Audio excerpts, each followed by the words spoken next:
จงป้อนหัวใจตัวเองด้วยความสำเร็จคนที่ท่านจะเป็นในอีก5 ปีข้างหน้าขึ้นอยู่กับหนังสือที่ท่านอ่านและผู้คนที่ท่านคบหาในวันนี้และนี่มันเป็นเรื่องจริงและมันก็ใช้ในเรื่องอื่นๆได้ด้วยเช่นกันคนที่ท่านจะเป็นในอนาคตมันขึ้นอยู่กับทุกๆสิ่งที่ท่านเฮ็ดในวันนี้กับคนที่ท่านอยู่ด้วยแต่หลายกว่านั้นคือผู้คนที่ท่านฟังความคิดที่ท่านนั้นเชื่อหนังสือที่ท่านอ่านหรือวิดีโอที่ท่านเบิ่งอยู่ในขณะนี้ข้อมูลทั้งหมดที่ท่านได้รับมาบ่ว่าจะดีหรือจะบ่ดีจะส่งผลต่ออนาคตของท่านการออกกำลังกายที่ท่านจะเฮ็ดหรือบ่ก็ตามอาหารที่ท่านกินในวันนี้จะส่งผลต่ออนาคตในเรื่องรูปร่างและพลังงานของท่านสิ่งใดที่ท่านป้อนให้กับจิตใจของท่านจะกำหนดอนาคตของท่านในวันข้างหน้าและ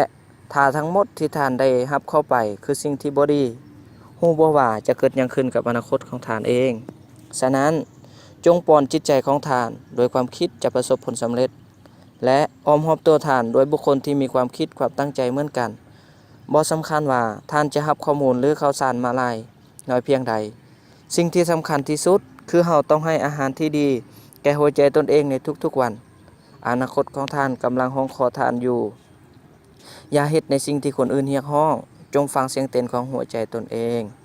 คนอื่นบอกว่าเฮาเฮ็ดบ่ได้แต่เฮาเชื่อว่าเฮาเฮ็ดได้จงเรียนรู้ให้หลายและลงมือเฮ็ดมันจนสุดความสามารถคนเฮาบ่มีขีดจำกัดในการพัฒนาตนเองถ้าท่านบ่ได้ป้อนจิตใจตนเองด้วยความคิดที่จะประสบผลสำเร็จสุดท้ายความคิดและจิตใจของท่านมันจะเสื่อมถอยโดยความธรรมดาดังนั้นท่านควรจะเป็นคนที่แตกต่างกับคนพวกนั้นได้แล้วนับแต่วันนี้เป็นต้นไปสิ่งที่ท่านอยากให้มันเกิดขึ้นกับชีวิตในอนาคตของท่านต้องทุ่มเทกับมัน